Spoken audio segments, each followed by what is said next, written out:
నమస్తే, welcome to big Telugu TV. ప్రస్తుతం మనతో పాటు ఉన్నారు అనలిస్ట్ రాహుల్ అయ్యర్ గారు. హలో అండి రాహుల్ గారు. శబ్దం ఆది పినిశెట్టి గారు వైశాలి సినిమా గుర్తుందా? ఆ తర్వాత ఆ రేంజ్ లో హారర్ మూవీ అంట ఇది. ఇంకా నేనైతే చూడలేదు, మీరు చూసారు కాబట్టి చెప్పండి ఎట్లా ఉంది.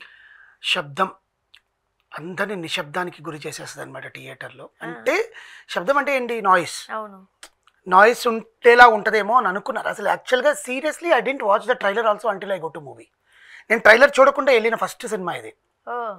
కొన్ని సినిమా చూడకూడదు. నేను బేసికల్గా ఏమనుకుంటే I have a good impression on the director అరివలగన్.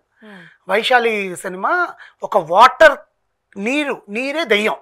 అవును, గుర్తుందా? నీటిలోనే దెయ్యం ఉంటుంది, నీరుగా మారిపోయింది. అదే అమ్మాయి సింధు మీనన్ ఎంత అద్భుతంగా చేసిందంటే అంత అద్భుతంగా చేసింది అమ్మాయి యాక్టింగ్. సో అలాంటిది వైశాలి సినిమా డైరెక్ట్ చేసిన డైరెక్టర్ 7G శివ ప్రొడ్యూసర్ మీద నాకు చాలా నమ్మకం. ఈ did very fantastic productions in Tamil. ఇది యాక్చువల్గా తమిళ్ మాత్రికైనా కూడా తెలుగులో డబ్బింగ్ చేశారు. ఎందుకంటే ఆది పినిశెట్టికి తెలుగులో ఒక వాల్యూ ఉంది, మార్కెట్ ఉంది. అండ్ ఇప్పుడు అఖండ 2లో చేస్తున్నాడు. అండ్ దేవాకట్ట తీస్తున్న మయసభ రాజకీయ దేవాకట్ట అంటే తెలుసు కదండి. దేవాకట్ట గారు అసలు అద్భుత ఆయన తీసిన రాజకీయం సినిమాలు రాజకీయ రంగాన్ని షేక్ ఇచ్చింది. శర్వానంద్తో తీసిన సాయి కుమార్ అని శర్వానంద్తో తీసిన సినిమా ఇప్పటికీ. సో అలాంటి దాంట్లో మయసభలో మెయిన్ లీడ్గా చేస్తున్నారు అనమాట. ప్రస్థానం మెయిన్ లీడ్గా చేస్తున్నారు మన ఆది పినిశెట్టి.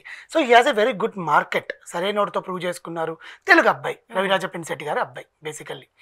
సో అలాగా ఆది పినిశెట్టి సినిమా ఎలా ఉండబోతుంది అనే ఆలోచనతోనే పొద్దున్న సినిమాకి వెళ్ళాం. బేసికల్లీ నేను స్టోరీ అయితే చెప్పనండి, because I should not reveal. Normal commercial సినిమాలు అయితే స్టోరీ ఏదో కూడా చెప్పేసి లైన్గా నేను జనరల్గా ఏ రివ్యూస్లో స్టోరీ చెప్పను. కమర్షియల్ మూవీస్ అంటే స్టోరీ లైన్ చెప్తాను. ఇక్కడ నేను లైన్ కూడా చెప్పను. ఇట్స్ హర్రరా థ్రిల్లరా అనేది మీరు థియేటర్కి వెళ్ళి చూడాల్సిందే. అట్లా లైన్ చెప్పండి. ఒక మెడికల్ కాలేజ్లో జరిగే దారుణమైన హత్యలకి ఒక గోస్ట్ డిటెక్టర్కి సంబంధం ఏంటి? దాంట్లో సైంటిస్ట్ లైలా ఎవరు? ఇప్పుడు ఒక్కొక్క క్యారెక్టర్ దగ్గర చాలా సంవత్సరాల తర్వాత కనిపించిన క్యారెక్టర్లు ఇవి. సిమ్రన్ గారు, లైలా గారు అద్భుతం. అద్భుతానికి పరాకాష్ట వాళ్ళిద్దరు. అంటే ట్రైలర్ నేను అది సినిమా చూసి వచ్చాక ట్రైలర్ చూశాను బేసికల్గా. అంటే సినిమా చూసిన దానికి ట్రైలర్లో వీళ్ళు నిజంగా ఏం పెట్టారని చూడడానికి చూసినప్పుడు హాలీవుడ్ రేంజ్లో ఉండే విజువల్స్ చాలా ఉన్నాయి. అంటే అంత విఎఫ్ఎక్స్ నుంచి అంత బాగా డిజైన్ చేశారు. ఎప్పుడైనా విఎఫ్ఎక్స్ మనం డిజైన్ చేసినప్పుడు ఆర్టిస్టుల పర్ఫార్మెన్స్ కన్నా విఎఫ్ఎక్స్ ఎక్కువ చూడడానికి ఆసక్తి చూపిస్తాం, మన రీచ్ ఉంటుంది. ఇక్కడ విఎఫ్ఎక్స్ కన్నా ఆర్టిస్టుల పర్ఫార్మెన్సే చాలా రీచ్ ఉంది. అంత అద్భుతంగా చేశారనుకోవాలి. అంటే విఎఫ్ఎక్స్ కన్నా అంత అద్భుతంగా చేశారంటే సినిమా ఇట్టే. ఇంకా మాట్లాడాలంటే వాళ్ళు ఇచ్చిన ప్రమోషన్స్ 2-3 ఇంటర్వ్యూలేనండి. తమిళ్లో చాలా ప్రమోషన్స్ చేసుకున్నారు, తెలుగులో 2-3 ఇంటర్వ్యూలో ఇచ్చారు. అంత కాన్ఫిడెంట్గా ఒక హీరో, డైరెక్టర్ లేకపోతే ప్రొడ్యూసర్ మాట్లాడుతున్నాడు అంటే సినిమా హిట్. ఎందుకంటే వాళ్ళకి తెలుసు జనాలకి ఇది రీచ్ అవుతుంది, ఈ కంటెంట్ రీచ్ అవుతుంది అని. ఇది ఆల్రెడీ చూసిన కథ లాగానే ఉందా అని అనిపిస్తలేదు. ఫస్ట్ టైం నా నోట్లో నుంచి ఆల్రెడీ చూస్తున్న కథలాగా ఉందని లేదు. కానీ ఇలాంటిది మన శ్రీహరి గారు ఒక సినిమా తీశారు మహాలక్ష్మి అని. పూర్ణ హీరోయిన్, దాంట్లో నరికేసి అంతా చంపేస్తారు ఆ అమ్మాయిని.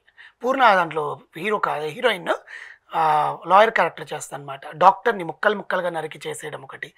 భామా కలాపం, మన ప్రియమణి గారు చేసిన భామా కలాపంలో కూడా ఇలాగే చేస్తారనమాట.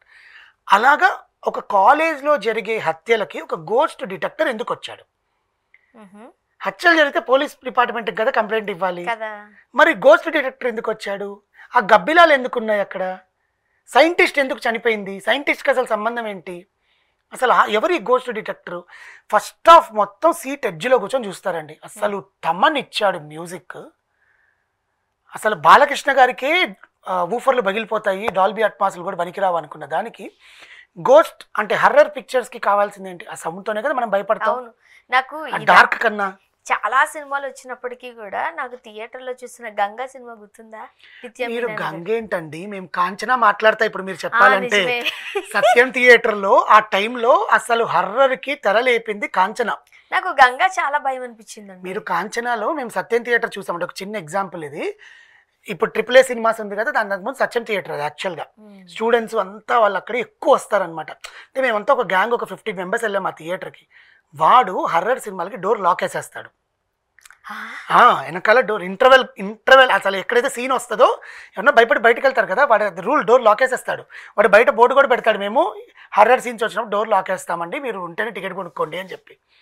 వి వాచ్డ్ ఇన్ దట్ ఇన్ సత్యం. కాంచనాలో వస్తుంది కదా, ఆ డెవిల్ వచ్చి, ఆ గోస్ట్ వచ్చి ఆ టంగ్ని బయట పెట్టి ఆ బ్లడ్ని స్వాలో చేస్తుంది కదా, ఆ సీన్కి అరిచిన అరుపులకి ఫస్ట్ టైం ఆ డోర్స్ అన్ని ఓపెన్ చేసి మీరు బయటకు పోండి అన్నాడు. అట్లా అరిచాడు అనమాట. That is what the impact. ఆ హర్రర్ అంటే అది ఎంత కామెడీ హర్రర్. కోవై సర్లా గారు ఎంత కామెడీ క్రియేట్ చేసినా కూడా ఆ భయం, ఆ దెయ్యాలని అంత బాగా రాఘోల లారెన్స్ చూపించారు. దానికి ముందు 2005 చంద్రముఖి, ఆ మెట్లెక్కి నయనతార వెళ్ళి ఆ తలుపు తీసి రారా అని పిలవడం, అంత హర్రర్ ఇంపాక్ట్ చేశారనమాట. Okay, I watched in Chandramukhi in theatre 2005. Okay, so తర్వాత హర్రర్ మూవీస్ అన్నీ కూడా ఇదేంటి మన తర్వాత ఓంకార్ గారు రాజుగారి గదితో కొంచెం అట్రాక్ట్ చేశారు. అంటే అది మెడికల్ థ్రిల్లర్, హర్రర్ జోడీ చేసి దాన్ని ఏదో చేశారు. తర్వాత సిరీస్గా వచ్చినటువన్నీ కూడా అంత జనాలకి రీచ్ అవ్వలేదు, బికాస్ సేమ్ ఇంపాక్ట్, సేమ్ ఎక్కువ మంది జనాలు ఇవే మ్యూజిక్లు పెట్టి, అందుకని హర్రర్ సినిమాలు ఆపేశారు. తర్వాత ప్రభాస్ గారు రాజా సాబ్ని హర్రర్, మారుతి గారు చెప్పారు ఇట్స్ కంప్లీట్ హర్రర్ అని. అలా మనం హర్రర్ని జనాలకి దూరం చేసేసాం. హిందీలో వస్తున్నాయి కానీ but it is not impacting in Telugu. అలాంటిది తమిళ్ వాడు మళ్ళీ నేను చూపిస్తాను అసలు ఏంటి అని, after so long gap Arivazhagan and మన ఆది పెనిశెట్టి చూపించిన హర్రర్ థ్రిల్లరా అనేది థియేటర్కి వెళ్ళి చూడండి. There is a good twist in the thing. But technical వాల్యూస్కి వస్తే మ్యూజిక్ పరంగా తమన్ బీభత్సం. అసలు ఫస్ట్ హాఫ్లో చెవులు ఇట్లా మూసుకుంటాం ఆ సౌండ్స్కి ప్రతి ఒక్కరు. Even the people who love horror sounds they will close the years. అంత అద్భుతంగా ఇచ్చాడు. ఒక సీన్ ఉంటుంది గబ్బిలాలకి ఉండే సీన్, చాలా అద్భుతంగా క్రియేట్ చేశారు. అండ్ హీరోయిన్ లక్ష్మీ మీనన్, అందరి దృష్టిలో ఈ అమ్మాయే దెయ్యం అని అనుకుంటారు. మీరు చెప్పకూడదు అలాగే, అంతే దెయ్యం అనుకుంటారండి, చూడండి సినిమాకి వెళ్ళి. ఓకే, సో దానికి లింక్ ఏంటి అండ్ సెకండ్ హాఫ్ ఇదంతా ఫస్ట్ హాఫ్లో జరిగే సీన్స్ అన్నీ కూడా. ఫస్ట్ హాఫ్లో ఒక ట్విస్ట్ ఉంటుంది, ఇంటర్వెల్ బ్యాంగ్, 48 హత్యలు 48 దెయ్యాలు ఉన్నాయని చెప్పేస్తారు, అది ఇంటర్వెల్ బ్యాంగ్.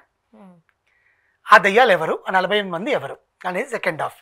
దాంట్లో హీరోకి కరెక్ట్గా ఆ కాలేజ్కే వెళ్ళాలి, అంత జనరల్గా అతను వృత్తికి ఆ కాలేజ్కి వెళ్ళాల్సిన సంబంధం ఉండదు. అలాంటిది ఆ కాలేజ్కి అతను ఎందుకు వెళ్ళాడు, అతని ఫ్లాష్ బ్యాక్ ఏంటి, వీళ్ళంతా ఎవరు, సిమ్రన్ ఎవరు, లైలా ఎవరు, మిగతా క్యారెక్టర్స్. అంటే చాలా సంవత్సరాల తర్వాత సిమ్రన్ గారు మనకి కనిపించారు. చాలా సంవత్సరాల తర్వాత కాదు, చాలా అద్భుతంగా మళ్ళీ బాలకృష్ణ గారితో జోడీ కడుతున్నారు సిమ్రన్ ఇన్ అఖండ 2. దీంట్లో కనిపించారు. సో అలాంటిది టెక్నికల్ వాల్యూస్ పరంగా వస్తే నటీనటుల పర్ఫార్మెన్సెస్ అందరూ బాగున్నాయండి. ఏ పాత్రకు ఆ పాత్రకు న్యాయం చేశారు. ఎడిటర్ ఎక్కువ కట్ చేసుకోవాల్సిన అవసరం కూడా లేదు, ఎందుకంటే సినిమాకి కట్గా ఉన్న నిడివిలోనే సినిమా ఉంది. బట్ కొంచెం సెకండ్ హాఫ్ ఆ ఫ్లాష్ బ్యాక్స్ అన్నీ కూడా కొంచెం లాగ్ అనిపిస్తాయి జనాలకి, బట్ కథకి ఇంపార్టెంట్. ఆ సీన్స్ కావాలంటే ఇది చాలా ఇంపార్టెంట్. క్లైమాక్స్ కొంచెం సినిమాటిక్ లిబర్టీ తీసుకొని ఫినిష్ చేశారు, ఎందుకంటే మన సినిమా చూస్తుంటాం కాబట్టి ఆ లిబర్టీ అనేది మనలాంటి వాళ్ళకి అర్థమవుతుంది, నా జర్మల్ ప్రేక్షకులకు అర్థం కాదు.